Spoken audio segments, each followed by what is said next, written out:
د ژوند انځور.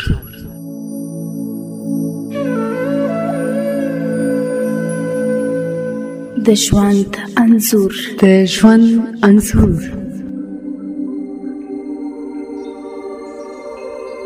خیال، فکر،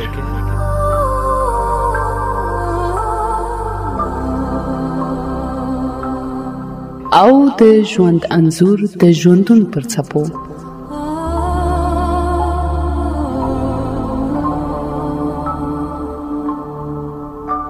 په دې خپرونه کې لنډې کیسې، داستانونه او ناولونه در اورو. نیګت په جړا جړا زما خواته راغله او زه یې له اوږو ونیولم او ویې لړزولم. وروره، ایمان زموږ څخه لاړه او موږ سره یې د تل لپاره خدای پاماني وکړه. هغه به اوس هېڅکله هم رانشي. پکټ دا جنازې مې جړېدلې وې کنه. د ژوند انځور.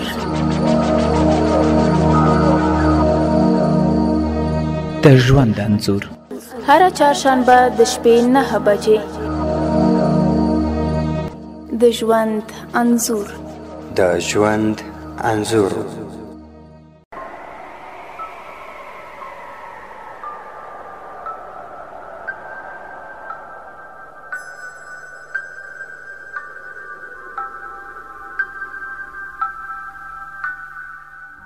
او د ژوند انځور د خپرونې مینوالو د زړه له تله مې سلامونه ومنئ. هیله مند یم چې یوه په زړه پورې او د رنګینیو ډکه شپه مو پیل کړې وي. اقبال شهاب یم، د ژوند انځور د خپرونې کوربه.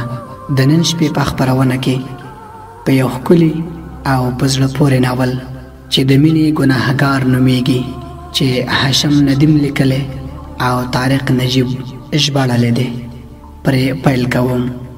وبه ګورو چې په دې ناول کې کوم ډول حقیقتونه او د ژوند کوم مثبت او منفي اړخونه رانغښتل شوي دي.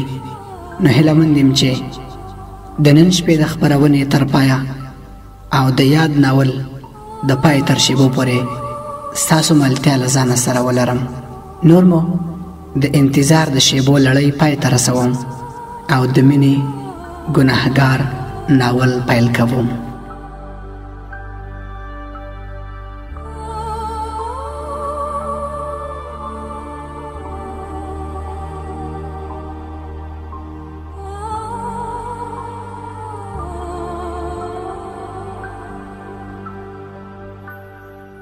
زمون کورنۍ د ښار د مالدارو او عزتمندو خلکو له کورنیو څخه شمیرل کېده. پلار مې تقاعدي کمیشنر و او مور مې هم د یو غټ زمیندار لور وه او په هغې کې د یو تعلیم یافته ښځې ټول خصوصیات د لرې ښکاره کېدل. زموږ ټوله کورنۍ 3 ورونه او یوه خور وه. پلار به مې تل د لوړپوړو سیاست پوهو سره راشه درشه کوله او زموږ حجره به تل له داسې میلمنو څخه ډکه وه.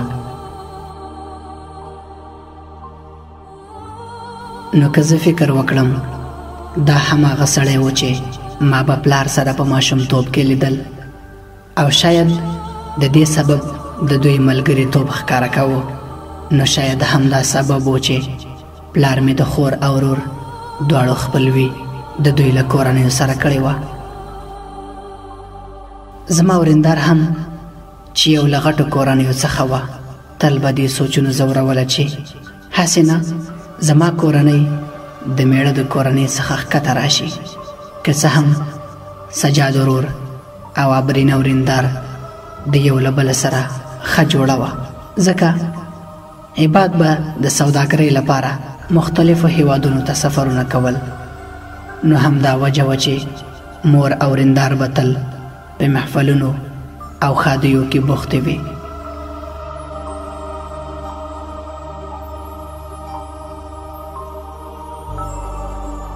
او اوس پاتې شوه زموږ دواړو خبره، یعنی زه، حماد، امجد او زما ګران کشر ورور عباد امجد. چې موږ دواړو ته د کور دې ماحول هیڅ خوند نه راکوه. زه د اقتصاد پوهنځي څخه فارغ وم، خو حماد لا تر اوسه 12 څخه نه و فارغ شوی. پلار مې په سلونو ځله ویلي و چې تر څو ورسره په سوداګرۍ کې شریک شم، ځکه همدا وجه وه پلار مې راڅخه لږ غوندې خفه هم و. او بل خوا عماد چې تل به د خارج په سوچونو کې له ځانه ورک و، خو پلار سره په دې اړه خبرې کولو والا باید د یو غټ زړه ولري. زموږ په کور کې په یو نه یوه پلمه محفلونه جوړو، او کله کله به ما دا فکر کوو چې موږ دنیادارو سره د خوشحاله ژوند تیرولو لپاره دومره لږې بهانې ولې وي. هغه چا سمه خبره کړې ده، وایي چې خانان دا فکر کوي چې غریبان خوښ ژوند لري. هم دومره غلطه ده لکه غریبان چې دا ګمان کوي چې خانان ډیر خوښ وي.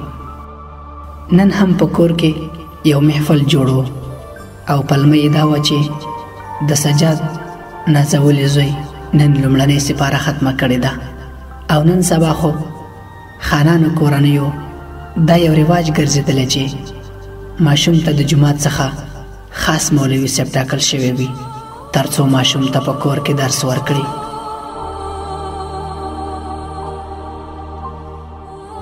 او دا هم کېدای شي چې پلار سجاد ته دا دنده ورکړې وه تر څو د خپل زوی سنی لپاره د قرآن کریم درس ورکولو لپاره د جومات یو ملا وټاکي. او بله دا خبره هم وه چې مولوي باید د دروازې څخه ستون شي، ځکه زیاتره وخت به کور کې محفل جوړو، او په داسې یوه عصري زمانه کې یو غریب مولوي صاحب او د هغې زوړ بایسکل څنګه جوړ راشي. د ابرینه ورندار په سترګو مولوي صاحب ښه نه لګېده، خو د پلار له ویرې څوک سر پورته کولی شي. موږ مذهب هم د یو رسم او رواج په شکل ترسره کوو، او غریب خلکو یو رسم او رواج هم د یوې مذهبي فریضې په حیث سرته رسوي.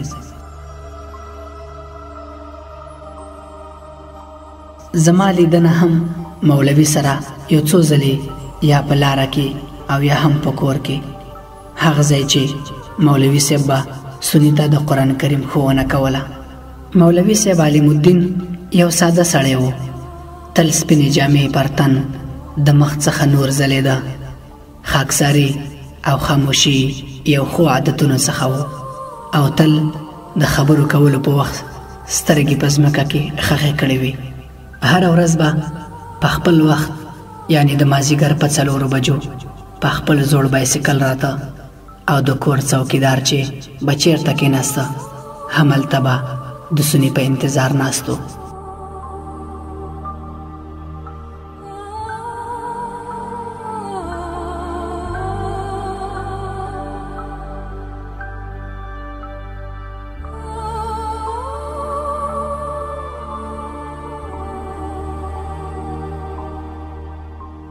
ما سره به تل د دې خبرې سوچو چې د سني غوندې یو شوخ ماشوم د دې مولوي صاحب په ولکه کې څنګه راغلی، مګر بیا هم سني به د مولوي صاحب مخکې په بې احترامۍ ناسته کوله، او کېدای شي دا هم د سني غوښتنه وه چې نن کوم محفل د سني د سپارې د ختم په مناسبت جوړ شوی و.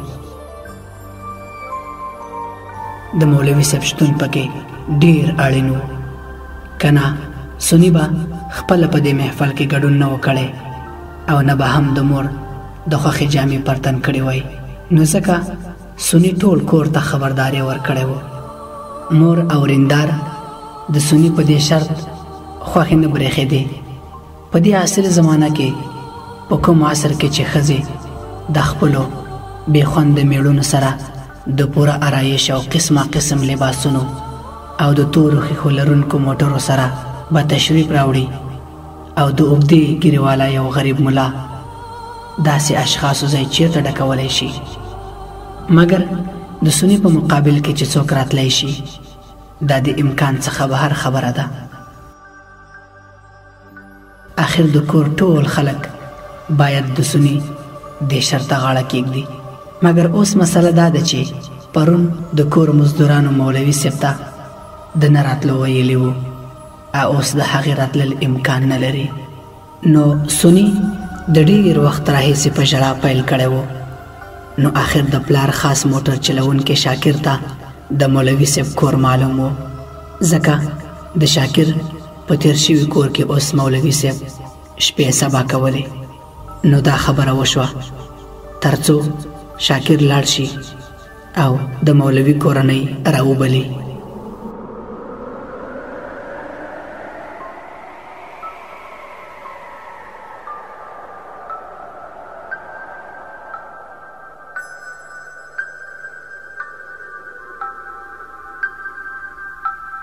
سني د خپل زړه ډاډ لپاره د شاکر سره په موټر کې کېناست. د محفل د رانږدې کېدو شیبې هم را لنډې شوې. په دې وخت کې زه د دوهم پوړ په کوټه کې ناست وم او تلویزیون مې کاته چې زما کشر ورور عباد کوټې ته راننوت او وی ویل ورور جانه د لاندې راتلو اراده لرې که نه؟ محفل شروع شوی دی. عباد د معمول مطابق ښه لباس پرتن کړی و.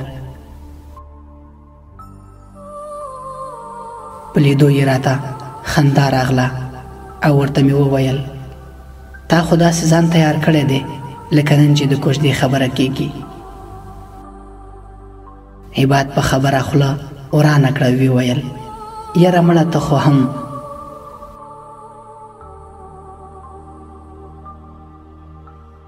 ته ښه پوهېږې چې زه تل همداسې ښه لباس اغوندم. ما په ریموټ باندې تلویزیون بند او هغه مې په بالښت وویشت. ستا دا ښه لباس زه ډېر ښه پېژنم. هرومرو د چا محبت دې ته مجبوره کړی او زه په دې نه پوهېږم چې د ښار دا جینکۍ سترګې نه لري. که لري نو ستا شکل هم د کتلو دی. عباد وخندل تاسو به زما قدر څه وپېژنئ. زه خیر په هر حال د کمیشنر صاحب حکم دی چې ټول د لاندې راشي. ما او عباد د ټولو څخه پټ پلار ته کمیشنر ویل.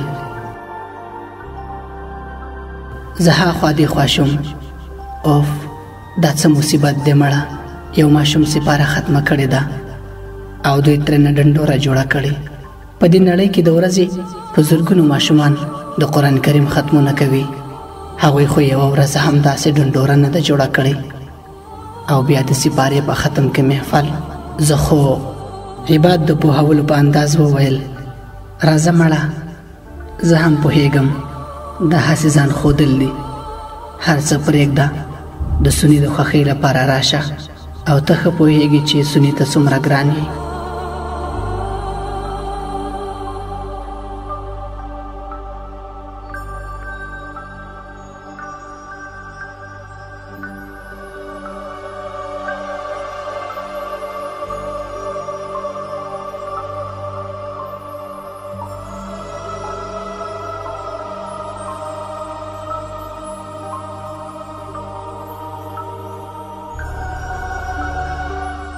عباد دروازه بند کړه او لاړ، ځکه هغه پوهېده چې زه به د سني لپاره هرومرو په محفل کې ګډون کوم.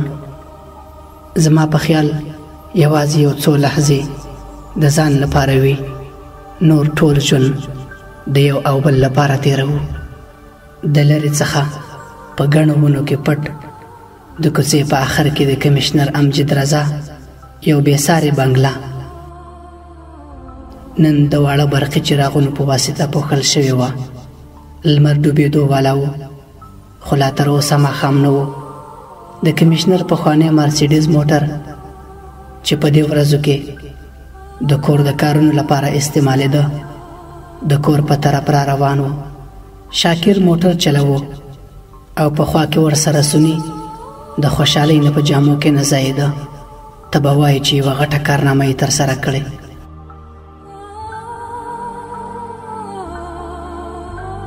د موټر په وروستي سیټ کې دوه معصومې جینکۍ چې ځانونه یې په تورو حجابونو کې نغاړلي وو خو د مولوي صاحب لا تر اوسه درک نه لګېده. موټر دروازې ته را رسېدو څخه مخکې 2 ځلې هارن وواهه او په دروازه کې ولاړ و. څوکیدارانو په تیزۍ سره دروازه د موټر پر مخ خلاصه کړه.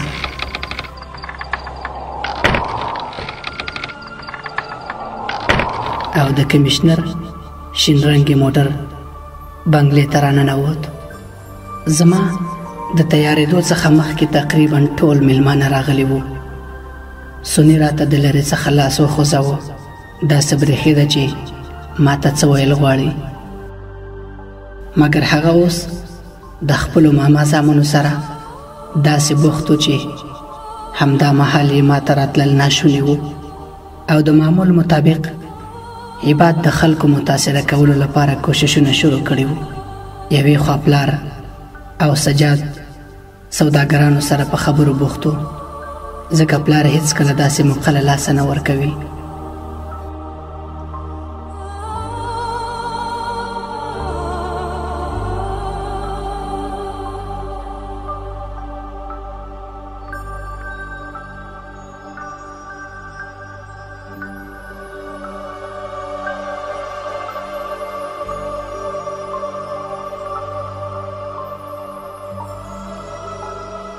دهلیز کې شور ما شور جوړ و.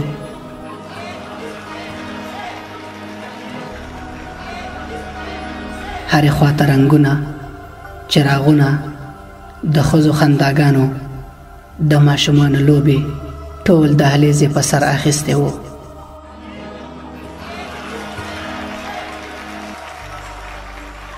او بلې خواته مور او ریندار د نورو د متاثره کولو لپاره د سرو زرو، د نوي فیشنونو، د ګرمۍ رخصتیانې په فرانسه او یا سویټزرلینډ غوندې ښایسته هیوادونو کې تېرولو خبرې شروع کړې وې. داسې برېښېده چې د سني د سپارې مراسم نه، بلکې د هغې د نکاح مراسم ترسره کیږي.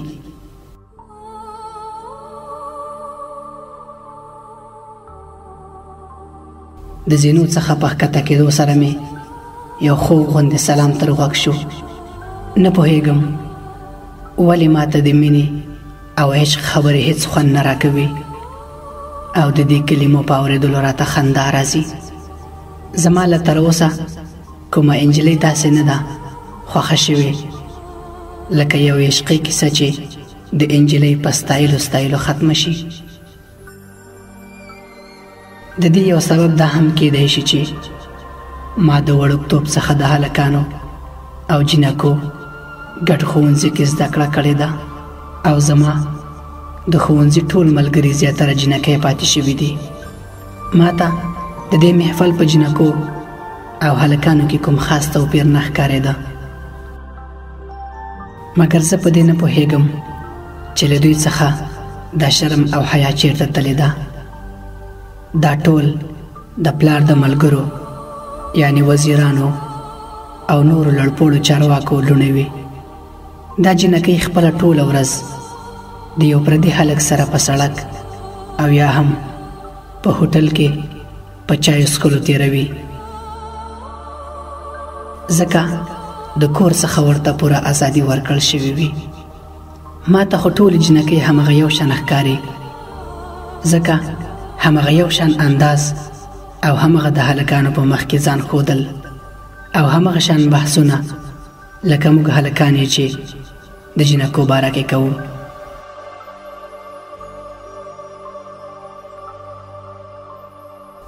د ټولو څخه مخکې لبنا د عشرت لور د زینو څخه په راښکته کېدو سره ونیولم.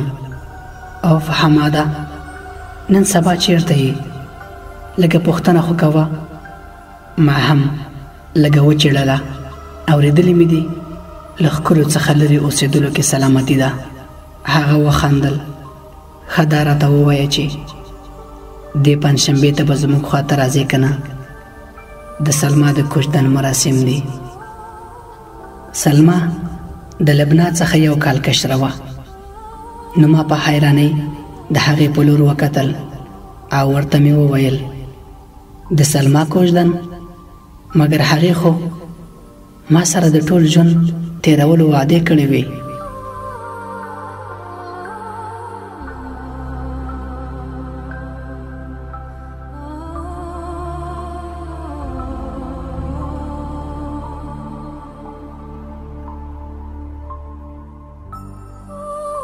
لبنا پر اډو سترګو ما ته وکتل. ستا په انتظار کې خو هغه بوډۍ شوه. ووایه که نه، راځې به که نه؟ په دې کې بل خوا ماریا او حمیرې په موږ دواړو سترګې وي او زموږ دواړو باره کې ګنګوسې کولې. داسې ښکارېده لکه هېڅ خوند چې نه ورکوي. حمیرې ته د دې خبرې معلومات هم وو چې زما تورې جامې خوښې دي، نو ځکه یې نن زما د خوښې جامې پر تن وې او رښتیا هم سپین مخ په تورو جامو کې ځلېده. ورسره خوا کې ماریې تنګې جامې د خلکو نظر ځان ته رااړوه. ماریې خپلو ویښتانو کې ګوتې وهلې. ما ته یې وویل: یاره حماده، تا لکه چې د پوهنتون د فارغېدو وروسته د کوره وتل بند کړي دي. زه تا سره ډېرې خبرې کول غواړم، هېڅ بهانه دې نه منم.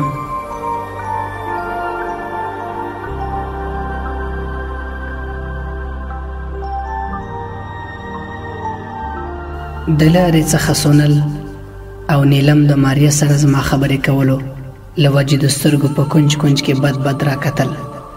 او د حیرانۍ خبره خو دا ده چې د ټولو جنکیو خبرې په یوازې همغه یو شان وي.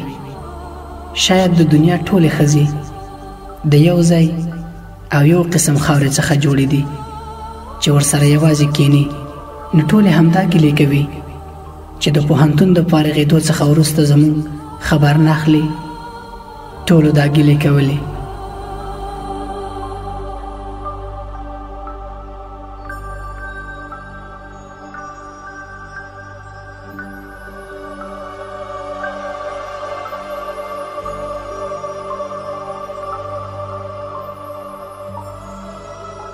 چې ستا لپاره زه څه معنا لرم او څومره درته اهمه یم، او زما د وړوکوالي هغه یادونه یې څنګه له ځانه سره ساتلي دي.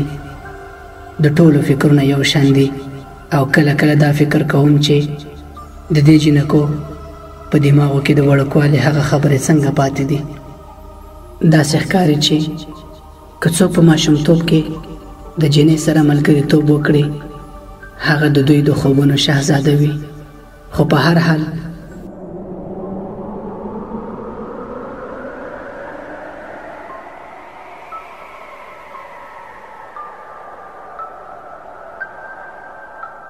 زه په دې نه پوهېدم چې محبوب د خپل دلدار لپاره څومره قدر لري. دا خلک د خپل محبوب په غوره کولو کې ولې دومره ډېر وخت نیسي او کله کله ورباندې ټول عمر هم تیر شي. ځکه د یو محبوب غوره کول چیرته زموږ په واک او اختیار کې وي، دغه ورکړه خو د اسمان نه لوري وي. مګر ظلم خدا دی چې د دغه ډالۍ د ترلاسه کولو والا خپله د دې رتبې د حرمت څخه بې خبره وي.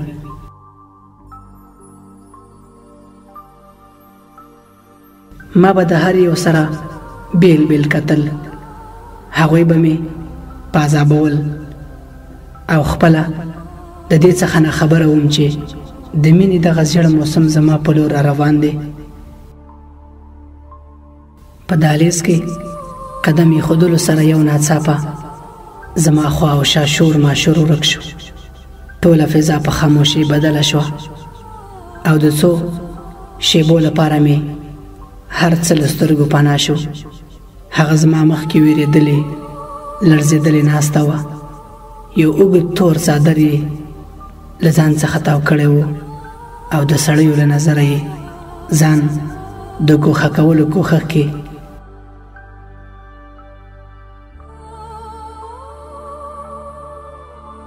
زه د هغې په ننداره وم. د یوې شېبې لپاره د تورې سترګې زما سترګو سره ټکر او زه پکې د تل لپاره ورک شوم. په یوه شېبه کې د څه نه څه جوړ شو. نه پوهېږم هغه د ښاپېرۍ غوندې څوک وه چې د هغه نازک قدم ایښودو سره د ټول محفل رنګ بدل شو. دا خبره هم نه وه چې په دې محفل کې د هغې په شان حسین بل نه و.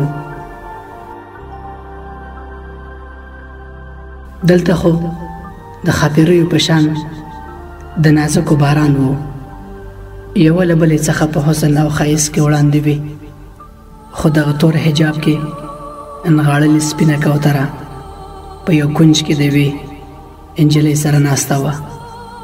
نه پوهېږم څه و، هغه د سر له ګڼو ویښتانو څخه نیولې د نازکه پښو تر نوکانو پورې یوه بله نړۍ وه. هر څوک چې د دې سپینو کوترو په خوا کې تېرېدل نو په راډو راډو سترګو به یې ورته کتل، ځکه په داسې یو محفل کې داسې حیاناکې ښاپېرۍ ډېره لرې خبره وه.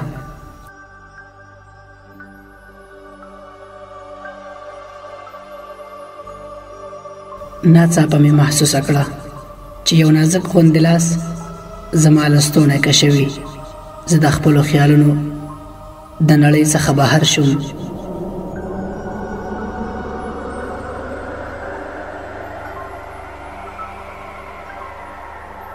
سنی خدای خبر له کوم وخت راهیسې ماته اوازونه کول، کاکا زما خبره خو واوره که نه. کاکا ما غوښتل چې سنی سره خبرې وکړم، خو د خیالونو هغه نړۍ چې زه پکې د څو شیبو لپاره ورکوم راوتل ګران و. سنی زما څخه لږ غوندې خفه ښکارېده.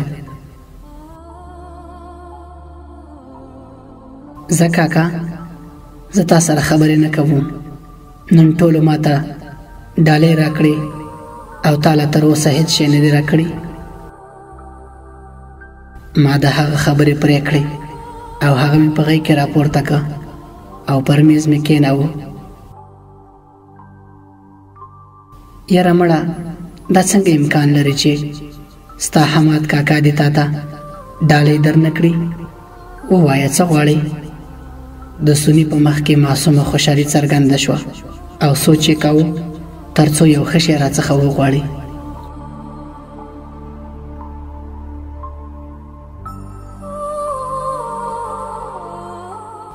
هو هغه وړوکی موټر چې زه یې په کوټه کې هم چلولی شم. ما ورته وویل ښه سمه ده، سبا پورې به ستا کوټې ته در ورسي. سنی د خوښۍ څخه چیغه کړه زما حماد کاکا. اوس زه د خپل مطلب خبرې ته راغلم. یاره سنی نن ستا په محفل کې نوي نوي خلک راغلي دي، تا خو ورسره زما پیژندګلوي هم ونه کړه. ما ورته د هغه دو جنکو په لور اشاره وکړه. اوهو هغه دواړه، هغه خو ایمان او حیا دي که نه؟ هغه نه دی زما مولوي صاحب، د هغې لورګانې دي که نه؟ نن دوی خاص زما لپاره راغلی دي. سنی په ډېر ویاړ دا خبرې کولې او زما نظر د هماغو سپینو کوترو طوافونه کول.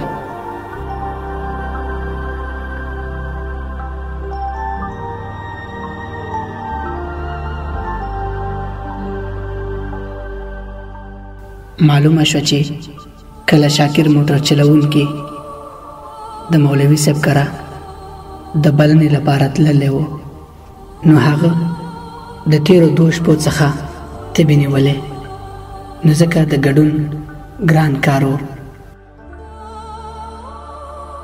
نو سني مولوي صاحب ته هم ویلي و که چېرې ته یا ستاسو کور نه پکې څوک ګډون ونه کړي نو سني به خپله په دې محفل کې ګډون نه و کړی. په اصل سني څو ځلې مخکې هم شاکر سره مولوي صاحب کره تللی و، نو کله چې به موسم او یا هم د مولوي صاحب بایسکل خراب و نو شاکر به تر کوره رساوه، نو سني ته به د مولوي صاحب په کور کې د ګازرو حلوا تیارېده او د دې جوړولو والا بل څوک نه بلکې ایمان وه. ایمان د هغه مولوي صاحب لور وه. نو همدا سبب و چې سني ته به د مولوي صاحب کور ډېر خوند ورکاوه. د مولوي صاحب په لورګانو یعنی حیا او ایمان باندې هم سني ډېر ګران و. نو ځکه په هغه ورځ مولوي صاحب د سني سره د سني خبره ځمکې ته ونه غورځوله. مولوي صاحب دا پرېکړه وکړه تر څو ورسره حیا لاړه شي، خو حیا د دې کار څخه انکار وکړ چې زه به هېڅکله یوازې لاړه نشم. شاکر د ډېر وخت راهیسې بهر په انتظار کې ناست و.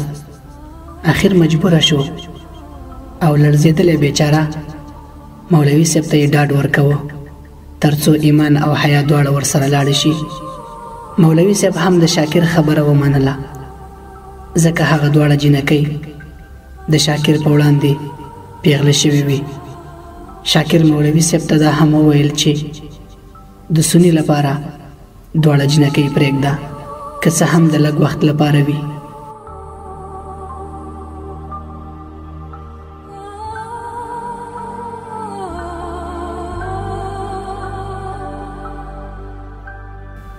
مولوي صاحب هم ورته د تلو اجازت ورکړه او شاکر هم د ماښام څخه مخکې دواړه جینکۍ کور ته ورسولې.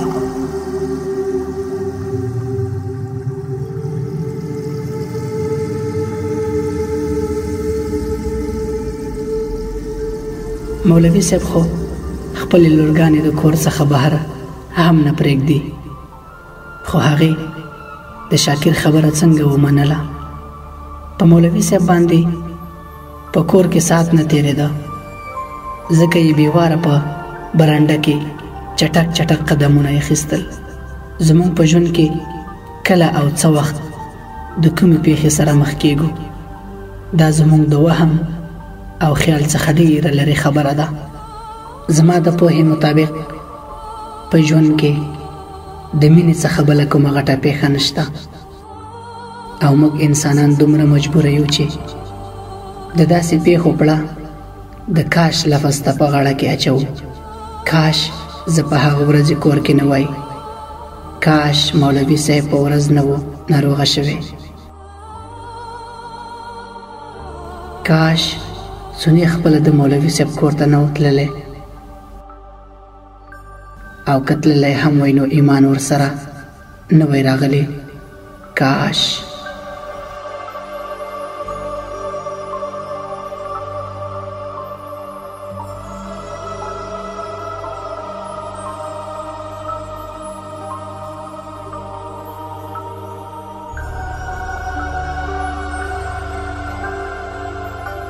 د دې پروګرام څخه وروسته څه وشول ما ته نه دی یاد، لکه چې ما خپل حواس له لاسه ورکړي وو. بیا چې مې سترګې په هغه ځای ولګېدې چېرته چې هغه دوه کوترې ناستې وې، اوس خالي خالي وو. ما ټول محفل ولټوه، خو ایمان مې ونه لیده. شاکر مولوي صاحب سره وعده کړې وه تر څو دواړه جینکۍ د ماښام څخه د مخه کور ته ستنې کړي. نو ځکه شاکر د محفل ختمېدو څخه مخکې هغوی دواړه بوتللي وو، او هیڅ پوه نه شوم چې هغوی په کومه شیبه کې له دې ځایه څخه لاړل. لږ مخکې محفل خنداګانو، رنګ رنګ څېرو، رنګارنګ چراغونو نیولې، خو اوس راته دا ځای د یوې ورانې شوې ودانۍ په شکل ښکارېده، او داسې لکه همدا اوس چې طوفان راغلی وي او ټولې خوښۍ یې له ځانه سره وړي وي. دا د زړه څه قسم پرېکړې دي چې په یوه شیبه کې یو پردي ته ځای ورکوي. خو دا پرېکړه خو صرف زما د زړه له خوا شوې وه، ایمان خو د هېڅ څخه خبر هم نه وه.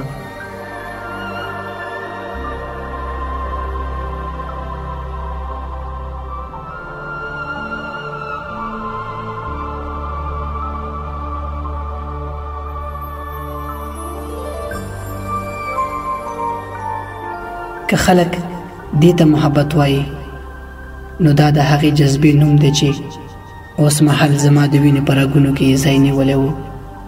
نو آیا مینه دومره هم زوروره کیدای شي چې که هغه یو طرفه هم وي نو د انسان ټول ژوند بدلولی شي، ټول ژوند.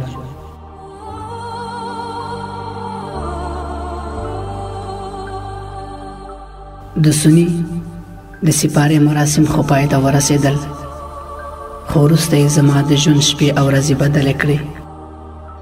زه خپله نه پوهېدم چې دغه نا ارامي او بېقراري له کومې وجې وه. هر څه سم دي، خو دا دومره بېوسي ولې د خلکو له ډلو څخه لرې تښتم، او چې یوازې ناست یم نو د خفګان له وجې راڅخه بوت جوړ وي. د مولوي صاحب ناروغي هم پسې اوږده شوه، نو معلومه شوه چې د هغې ورځې د نا ارامۍ له وجې یې تبه نوره هم ډېره شوې ده.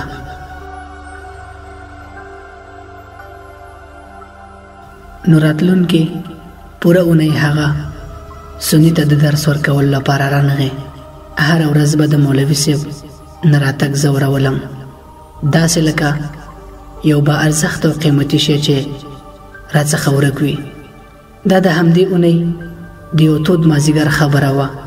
زه د کور په حویلۍ کې ایښودل شویو چوکیو باندې پټې سترګې ناست وم، د خیالونو په نړۍ کې له ځانه ورک وم.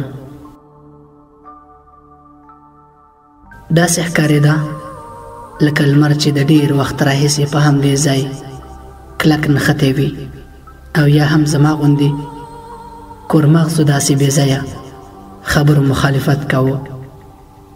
څوک چې د خپل محبوب د یو دیدن لپاره د مازدیګرونو اوږدو دعاګانو ستړی کړی وي. زه په همدې سوچونو کې ډوب وم چې سني د شاکر سره بحث شروع کړی و. زما په لور را روان دی. د شاکر په لاس کې دوه غټ غټ ترماسونه او د سني په لاس کې ټوکرۍ وه. سني زما په لیدو په منډه زما خواته راغی. کاکا وګوره که نه ما څومره آیسکریم جمع کړي دي. سني د شاکر په لاس کې ترماسونو په لور اشاره وکړه.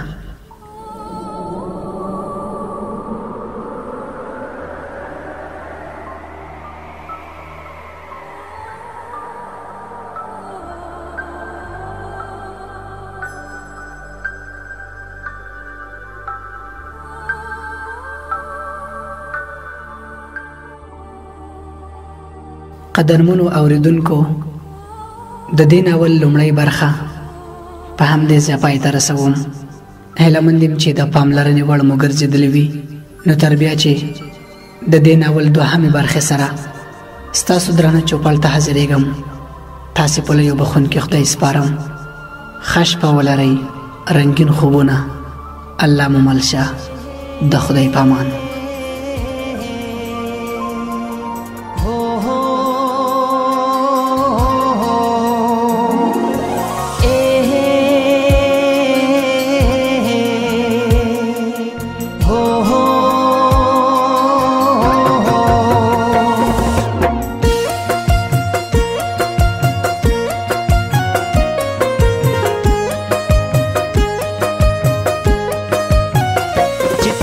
شوی بپیش پوی کنا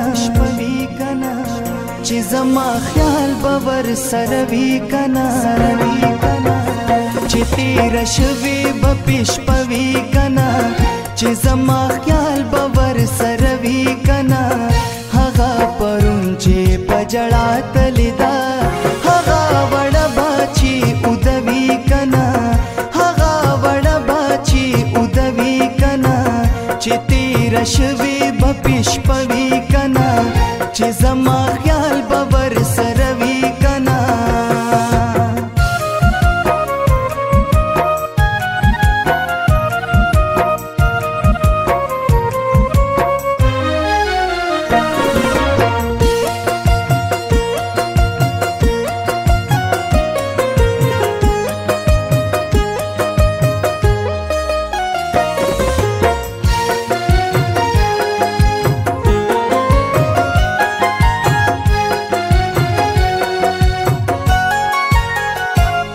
پسرو سترګو جړل چې نظم چې یې پسرو سترګو جړل چې نظم چې یې پسرو سترګو جړل چې نظم چې یې پسرو سترګو جړل چې نظم خواد هغو بپی سړوي کنا خواد هغو بپی سړوي کنا هغه پرون چې پجړا تلدا هغه وړ باچی ودوي کنا هغه وړ باچی ودوي کنا چې تیر شوي بپیش پوي کنا چې زما خیال باور سروي کنا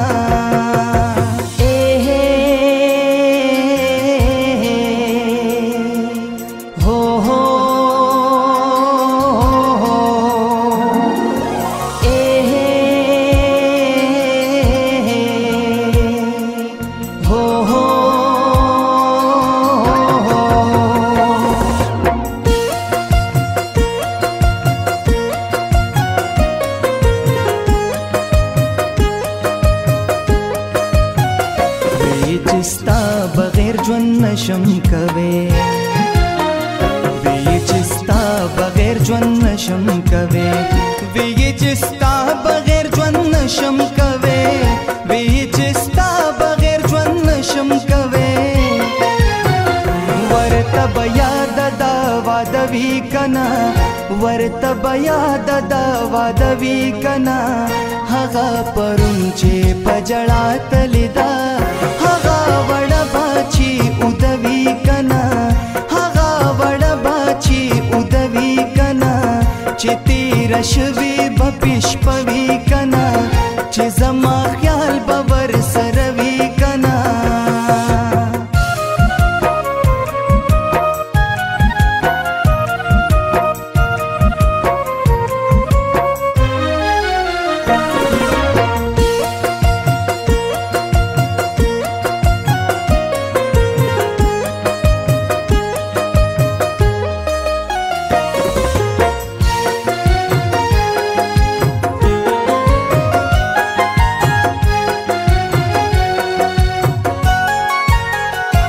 دومره وایا چې ستا په زړه کې ته دومره وایا چې ستا په زړه کې ته دومره وایا چې ستا په زړه کې ته دومره وایا چې ستا په زړه کې جوهر نوم بزماشتوي کنا جوهر نوم بزماشتوي کنا هغه پرون چې پجړا تلدا هغه وړ باچی ودوي کنا هغه وړ باچی ودوي کنا چې تیر شوي بپیش پوي کنا چې زما خیال باور سروي کنا هغه وړ باچی ودوي کنا هغه وړ باچی ودوي کنا چې تیر شوي بپیش پوي کنا چې زما